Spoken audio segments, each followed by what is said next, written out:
today's Monday. Welcome to your Pocket News, where we're talking about the EU's enlargement policy, the digital revolution and green peace. So let's go. Russia, the Middle East, North Africa.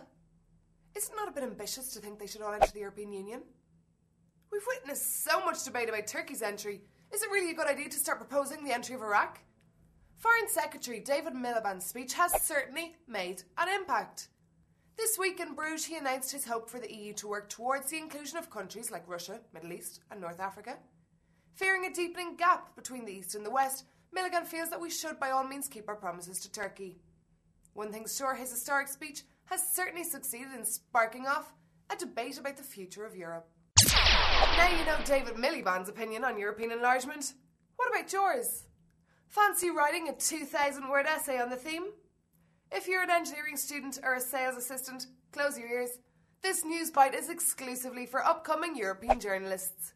In collaboration with the European Commission, the European Youth Press, the same guys who organised this year's very successful European Youth Media Days in Brussels, have launched a competition.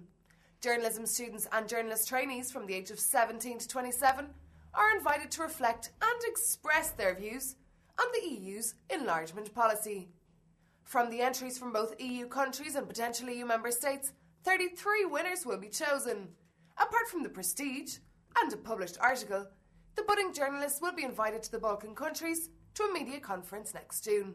More info on the competition and the life of a journalist on the website. Whoever said that space was just for the Soviets and the Americans? Europe is starting to pull up its socks in the world of space investigation. The ESA, also known as the European Space Agency, has launched a brand new multi-million space mission called ExoMars.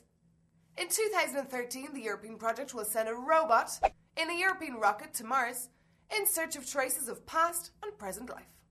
Watch this space. Today I can confidently confirm that you like watching web TV and using the internet as your main source of news and information.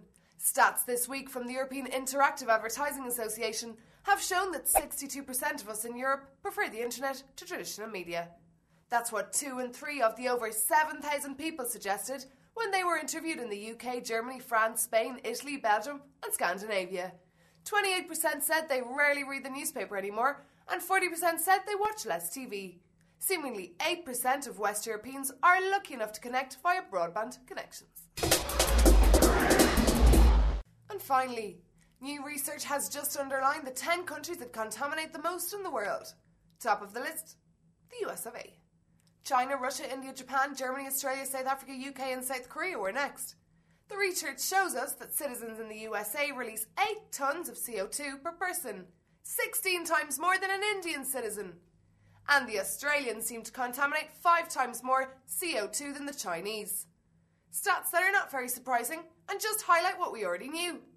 The important thing is, though, that we fulfil the objectives of the Coyote Protocol, something that a group of experts are trying to stress this week at the 27th International Session of the Intergovernmental Panel on Climate Change.